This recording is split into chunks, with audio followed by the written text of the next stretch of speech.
kay karon pang Sa Sunday. karungan dumon, itawag nato the triumphant entry of Jesus to Jerusalem.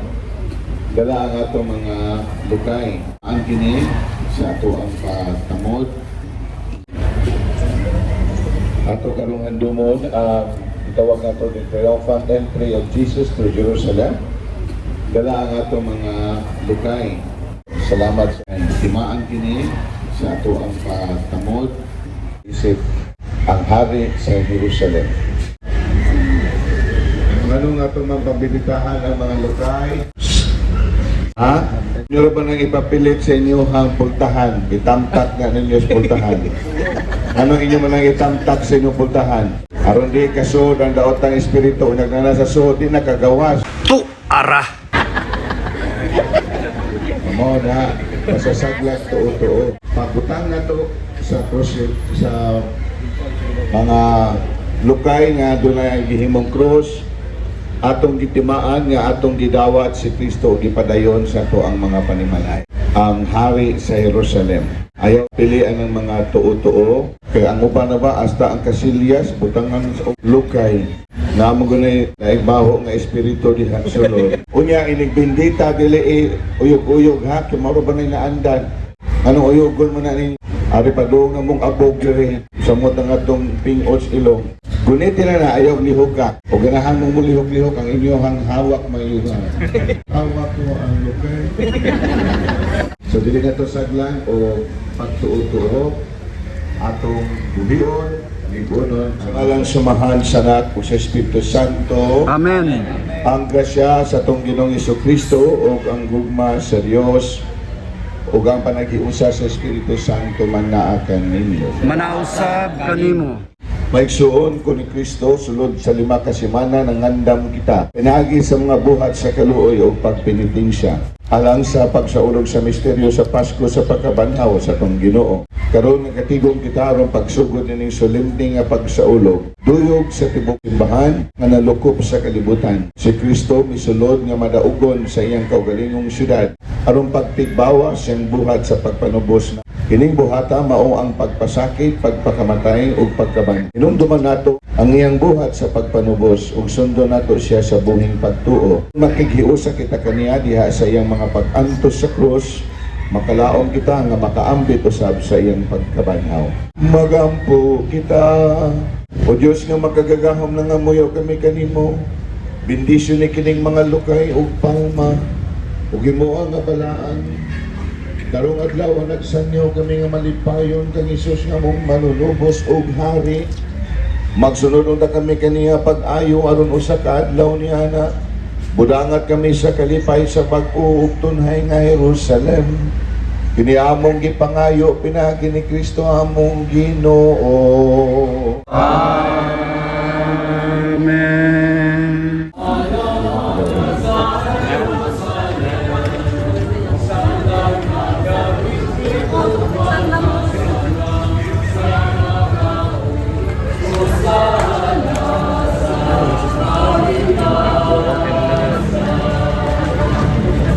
Sila nangagir.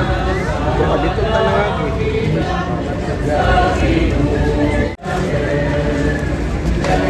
Good morning. Watch your steps, sisters, brothers. Watch your steps.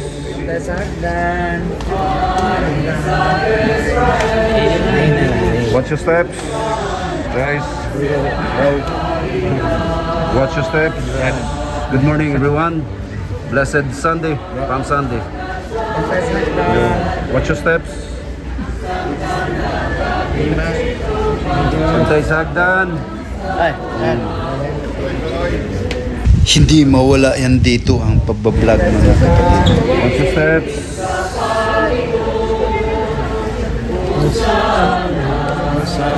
Kahit Good morning, everyone. Morning, may buntag. Blessed Sunday. Watch your steps, bantay sagdan. Ma'am, sis, bantay sagdan. Brad, may buntag. Brad, may buntag sis. Ping. May buntag sa tanan. May buntag sa tanan. Watch your steps. Ahead. May buntag.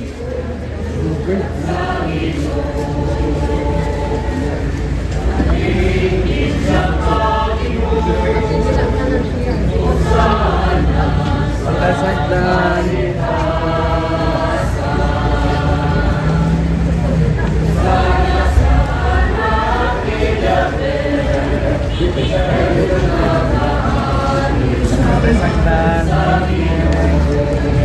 May buntag sa tanan. Blessed Sunday, brother. Watch your steps. Tay hagdan. Ay, nay.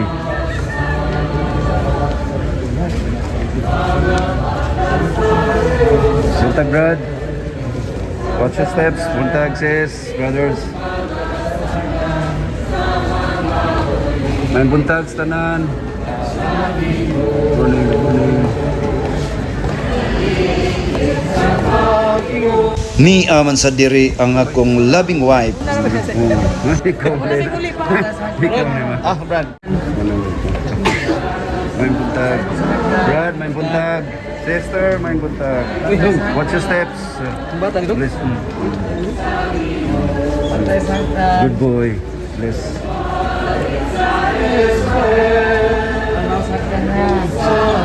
Tanaw sa hagdan. Watch your steps. Ahead. Anak, yun sis, tanaw sa kamera. Kahinay lang sa danan. May buntag. Blessed Sunday. May buntag. Brothers, sisters. Watch your steps. Brad, may buntag, Brad. Sir, may buntag, sis. Watch your steps.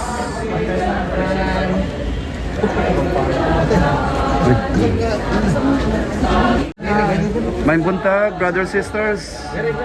Blessed Sunday. Palm Sunday. Good morning. Watch your steps. May buntag sa tanan.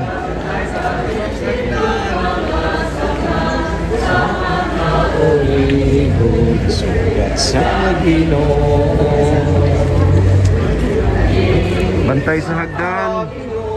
Watch your steps.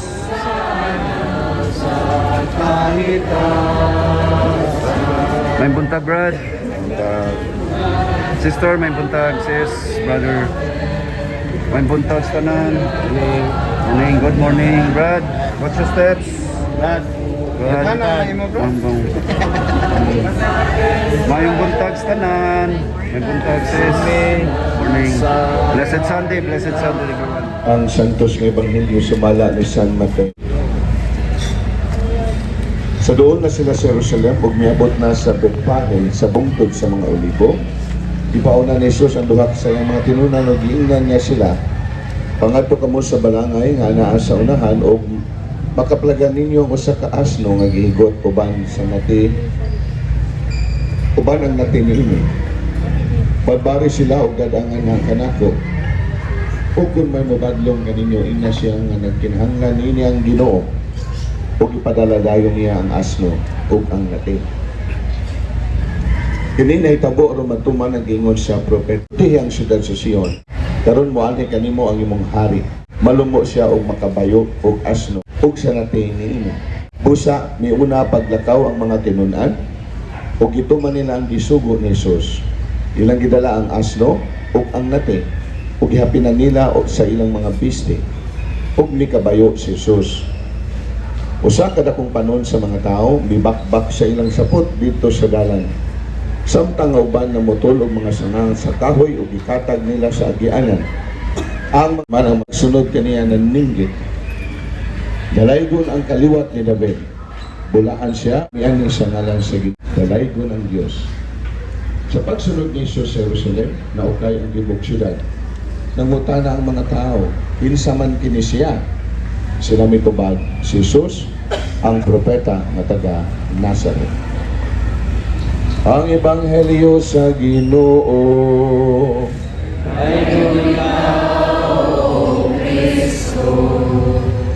Atong ipadayon ang atong kalihukan o man atong mapamalandong sa pagsaulog nato sa misa. Manglakaw kita nga magdaay kang Hesus atong manulubos sama sa mga gibuhat sa mga tao nga misugat kaniya didto sa Jerusalem.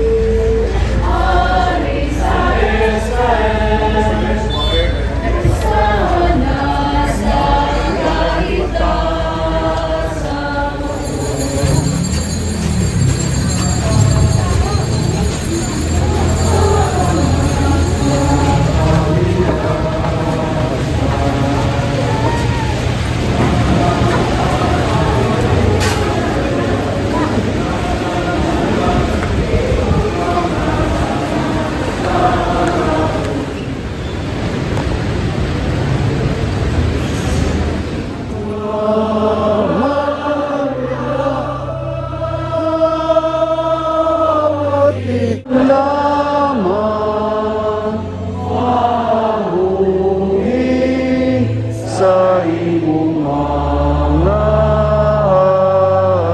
hatag. Sa atong pagbasa sa Ebanghelyo, dili na kita manguros sa atang sa baba o sa dulan. Ang pasyon sa atong Ginoong Jesucristo sumala ni San Mateo. Si Jesus nagtindog atubangan sa gobernador o gipangutana siya sa gobernador. Ikaw ba ang hari sa mga Hudiyo? Si Jesus gitubag. Hiingon mo. Apan wala niya tubaga ang mga sumbong sa kadagpuan sa mga pari o sa mga punuan sa mga Hudiyo. Pusa miingon si Pilato kaniya. Walang ka ba makadugog sa tanan nila mga sumbong batok kanimo? Apan wala matubag si Jesus bisag usa ka pulong. Pusa natingala pag-ayo ang gobernador. Matag Pasko sa mga Hudiyo, nabatasan sa gobernador ang pagbuhig usa ka binilanggo na pinangayo sa mga tao. Niadtong panahona, may bantugang binilanggo ang inganlag Barabas. Sa nagkatigom na ang mga tao, nangutana si Pilato kanila. Kinsa may inyong gusto nga akong buhian?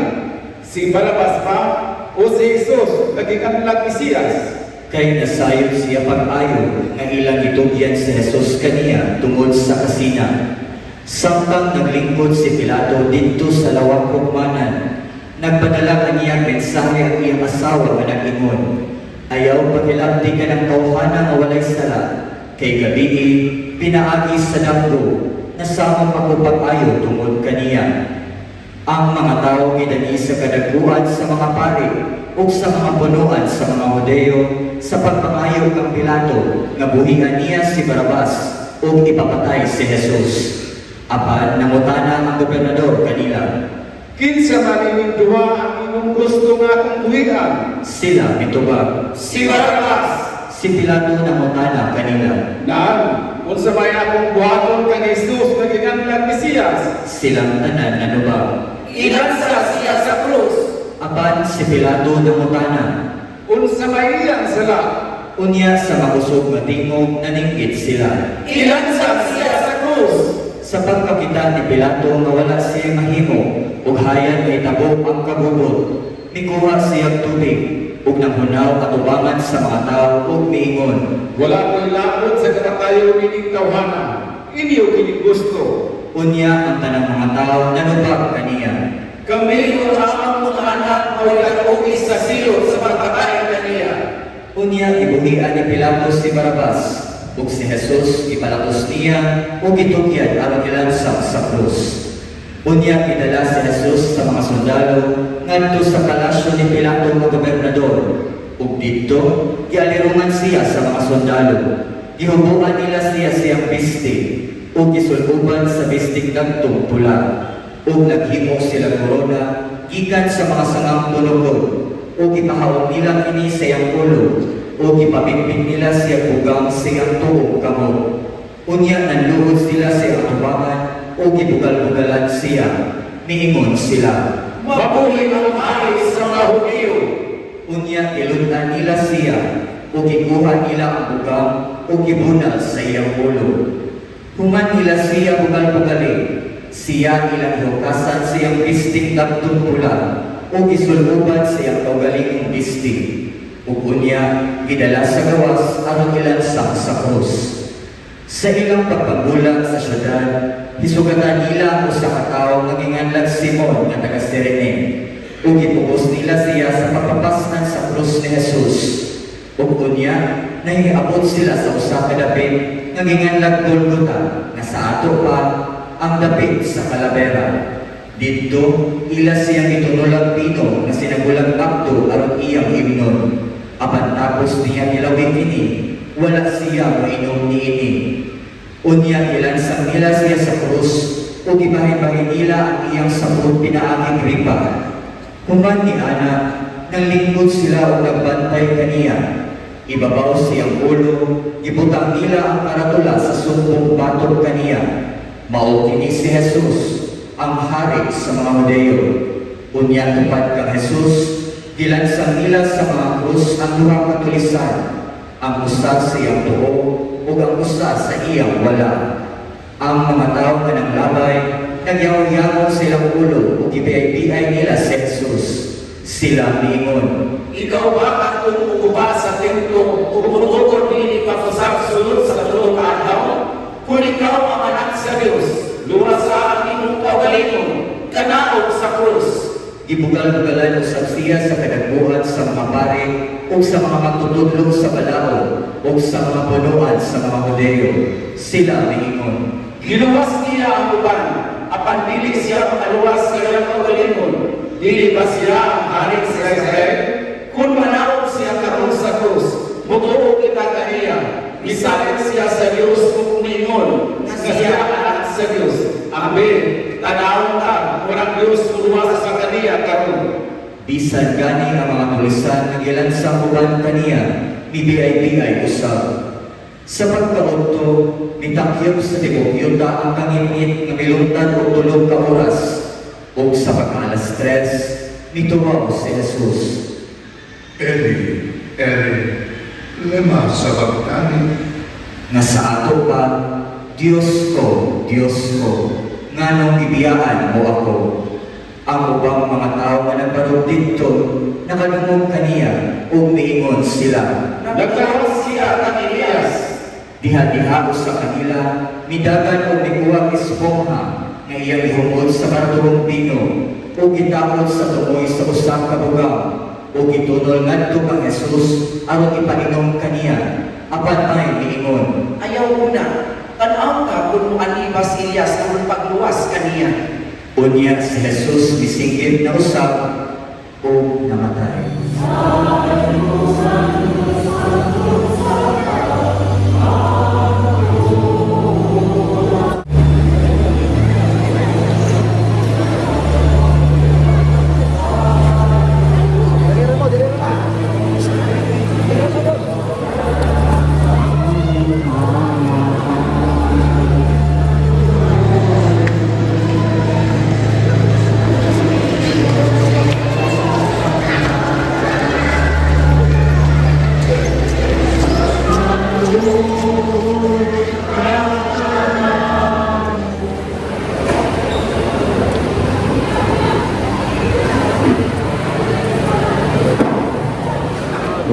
Ang Diyos yung nagligugmat ang atong tanan, naghatag kita kanino sa inyo kanino sa inyong kabuhi.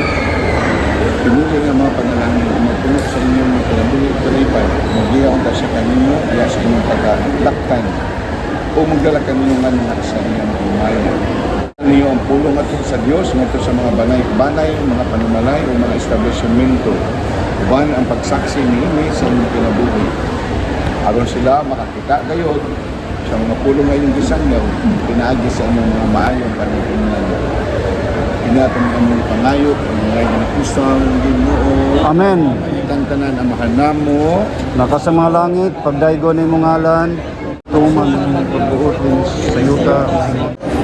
Ang Ginoo na kanino.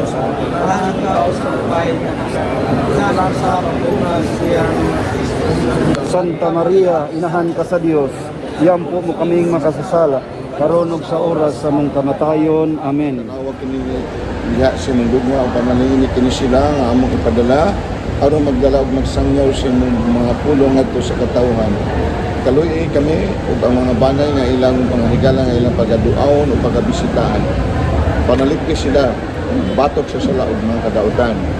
Biyahe sila sa inyong kahayag hangtod nga magatigong kan pag-usab nga kanimo pinagi ni Kristo among Ginoo. Amen. Ang Ginoo manaa kanimo. Manausab kanimo. Manalangin ng magubangan ng Diyos na makagagahom sa tanan ng mga mahal nga anak ng Espiritu Santo. Amen. Takaw kamo nga malipayon sa pagsangyaw sa mayong balita sa atong Ginoo. Salamat sa Dios. Congratulations and God bless. Hi guys, good morning. Yan. Una.